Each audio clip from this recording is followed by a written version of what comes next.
Hello everyone and welcome back to the channel. Today we are coming back at you guys with another video, this time on President Biden and how his popularity has shifted over the course of his presidency. Biden has been in office now for over 3 years and the election is on November 5th, a rematch with him and Donald Trump, and voters will now decide who they want to lead the country with the same choices they were presented in 2020. So we are going to look at why has Biden pretty consistently, as we see from this 538 polling, decreased in popularity over the 3 years. What has caused for that, and what are some errors that his presidency has made, that he and his aides have made, and then also what the DNC and marketing side have made, and also looking at the case for Biden, against Biden, everything Biden related that relates to the 2024 election. So starting off, looking at January of 2021, Biden had a very high approval rating of 53.1%. This isn't his all-time high. It goes a bit higher over the course of the next couple months, but this is pretty much his high, right? At these mid-low 50s.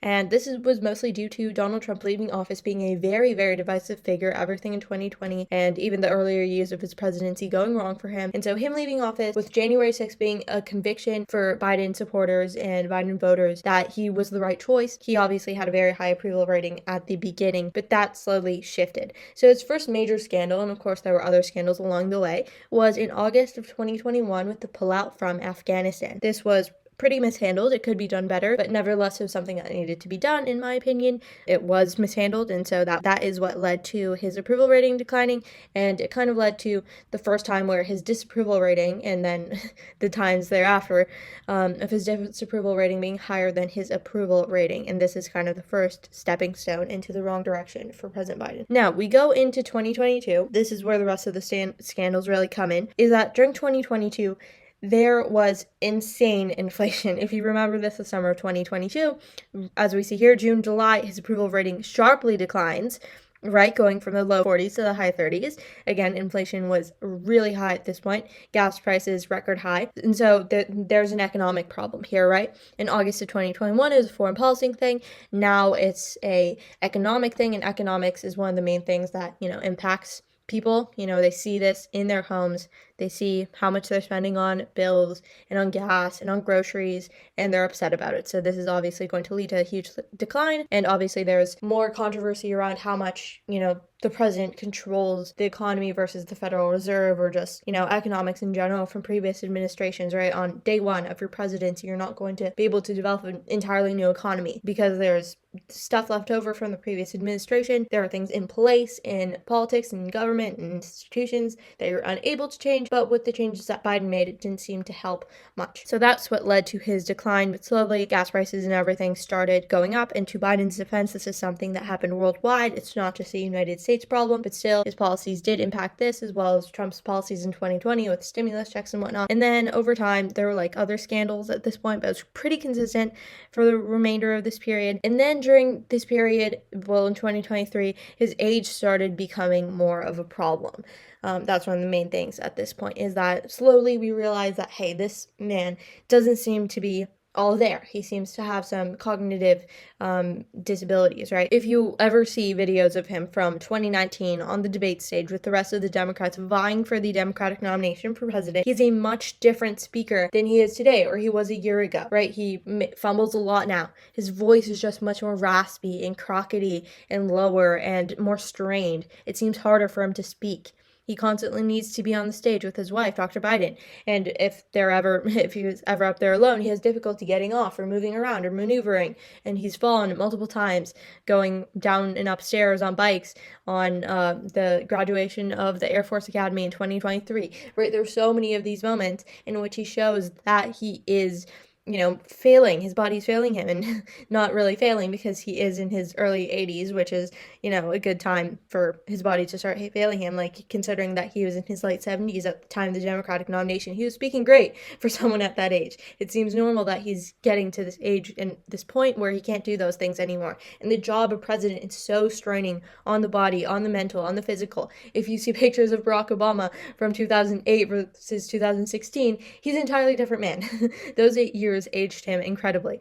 And so this is a very straining job, and especially for someone this old that has been in politics for this long, it's going to be straining and they're going to see declines in their mental and physical capabilities. So this is kind of where we see that more in play. Of course, it's been in play since the beginning. People saying he was too old for the nomination at the beginning in 2019, but then it obviously ramping up at this point where we see the real impacts of this. Him giving a speech and parts of it, people not being able to see, understand what he's saying, or him mixing up the names of foreign leaders or countries or whatever it may be. So that's kind of where this started. That's the main thing, I think, at this point. And then obviously in October of 2023, on October 7th, if we see here, there was the attack of Hamas on Israel, and then a whole slew of foreign policy issues that erupted from that. So Biden at this point was faced with two different options, and both appealed to different voter bases, right? He can either do what's morally correct at that point and condemn Hamas for their terrorist attack, which is what he did,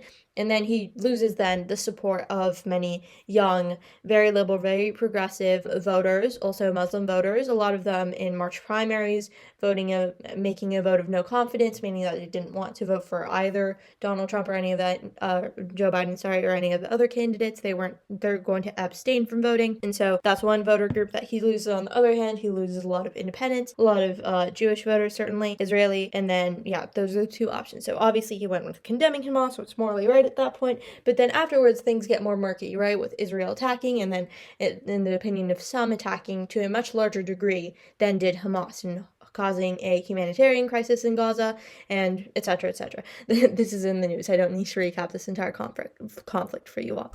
But now Joe Biden has been trying to have his cake and eat it too, trying to split the baby between these two groups. He doesn't want to lose the support of either one. Michigan, which has the highest population or percentage of Muslim voters or Muslim individuals in the country of any state, that state, he cannot afford to lose Michigan. Probably won't. In most forecasts, he seems to be winning it either way, but he cannot afford to lose those voters. He also can't afford to lose young voters. That's a part of his base that was crucial in him winning in 2020. And so they're largely in support of Palestine against what Israel is doing. And so losing those voters is going to affect him as well, versus going with the Palestinian people and the voters in that base, which some of which are very, very radical and some of which support Hamas, loses him a lot of moderates. And a lot of Jewish and, again, Israeli voters as well. And so he's trying to split the baby, have his cake and eat it too. On one day, he's talking about the horrors of what Hamas did and how the United States needs to stand by Israel, an important ally, on Holocaust Remembrance Day, versus the next day, he's talking about increased humanitarian aid needing to go into Gaza. So he's trying to have both options, trying to appease both voter bases, both sets of individuals, but he can't do both.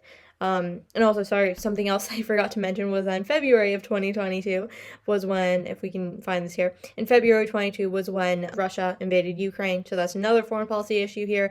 And then again, Israel around here.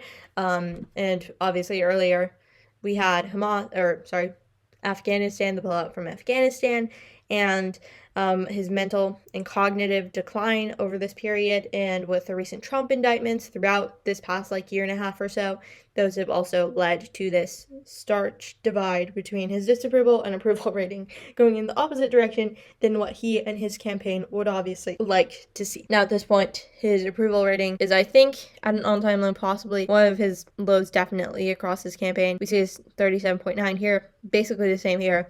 And Joe Biden cannot afford these numbers. Donald Trump is beating him in the polls by 0.8. Just yesterday, I swear, it was 0.5. So it's changing dramatically, and this may not seem like a dramatic number, but for an election this close, it certainly is. And yeah, that seems to me the main thing. There are a few other issues that we're going to talk about further, but first, just to give Joe Biden and his presidency the benefit of the doubt, let's just go over, and you guys can read this article further, of course, for your own information.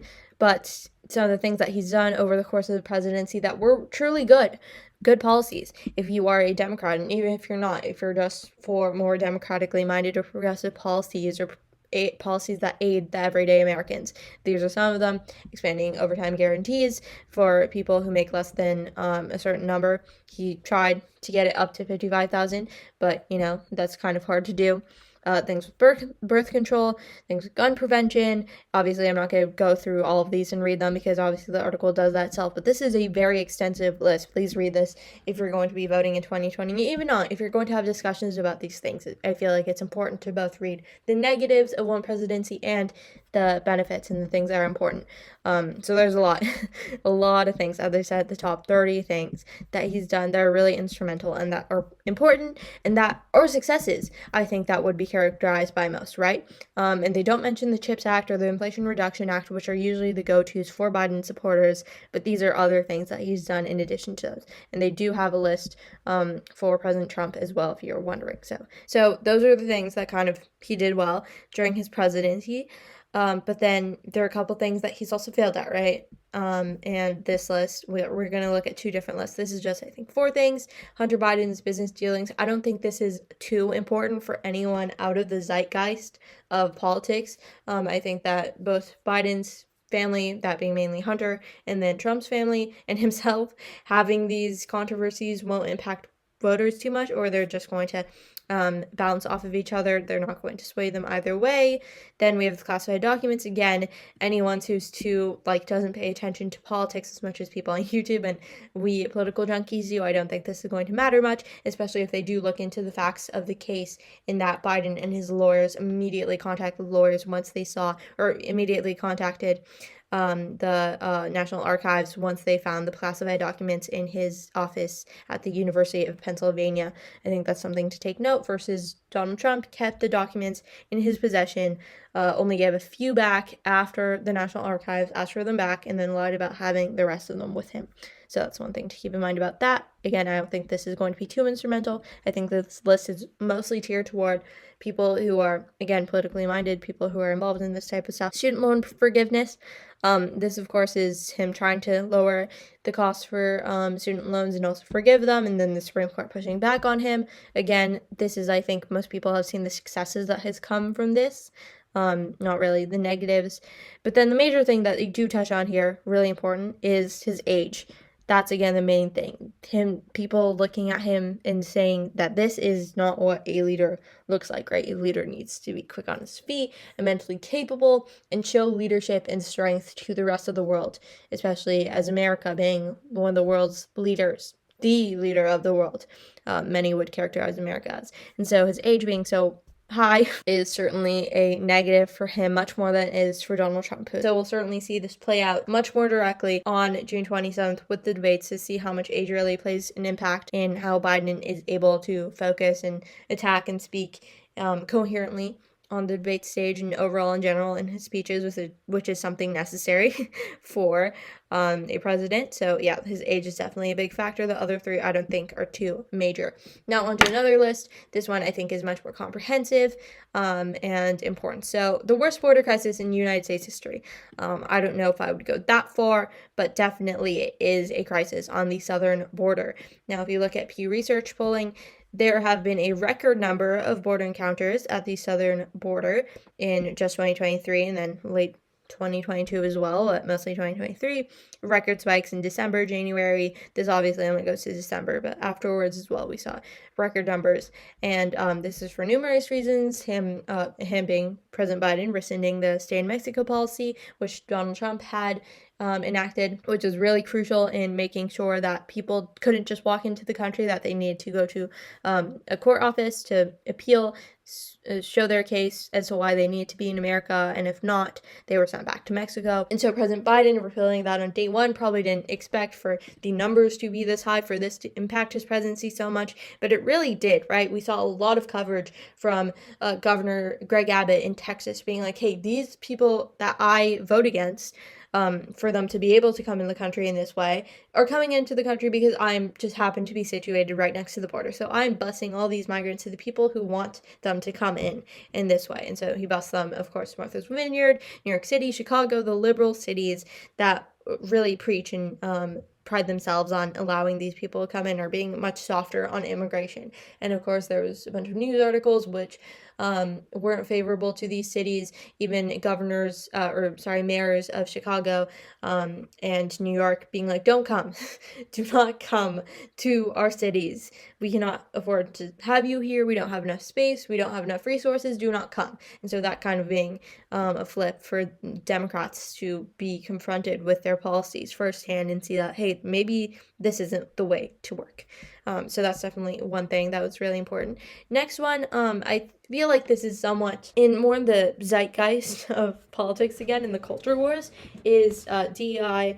Obviously, there's been a lot of repeals to DEI over the past year, or even I feel like this really came to light more after October 7th, with a lot of universities being confronted with DEI on their campuses in their staff and leadership, and having to, make some changes there, with a lot of universities stopping DEI altogether.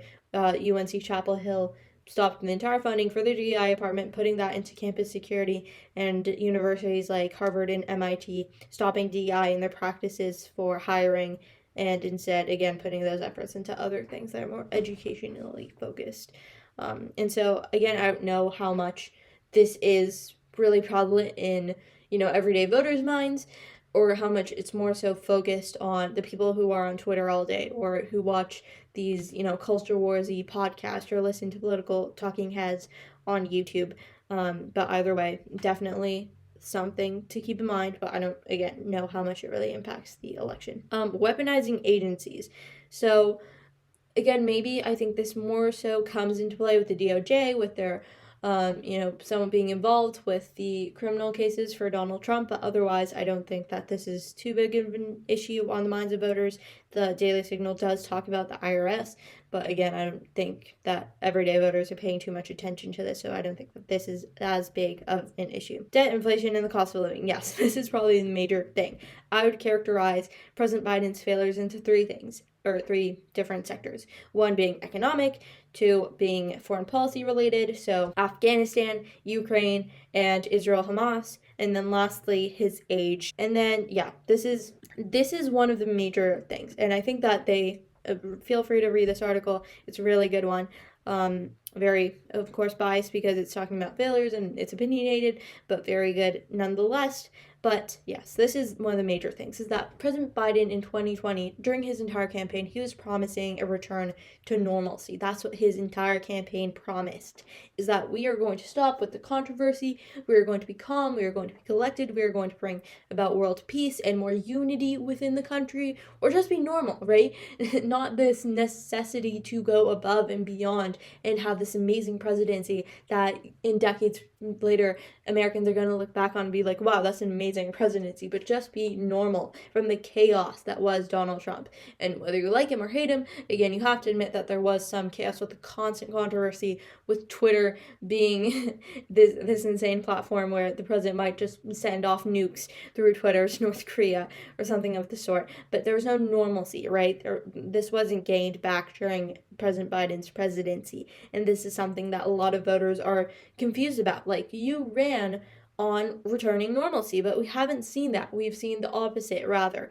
And we've had more instability globally. Our economy has really fractured. And of course, some of that, again, is due to COVID and global instability and whatnot. But still, it does impact voters, and they usually don't think too much about the Federal Reserve or different parties at play when it comes to the economy, which is something very complex. But still, so this is one of the main overlying themes among everything, is that there's no normalcy or sense of security within this presidency for many. So yes, that brings us to the end of our video. Thank you for watching. And please comment down below what you think is the major pitfalls, rises, things that Biden has done great of, and things he's done terribly, mishandlings, good handlings, for lack of a better word, of President Biden and his presidency, and what you think the outcome is going to be on November 5th and the days afterwards. Thank you for watching once again, and I will see you guys next time.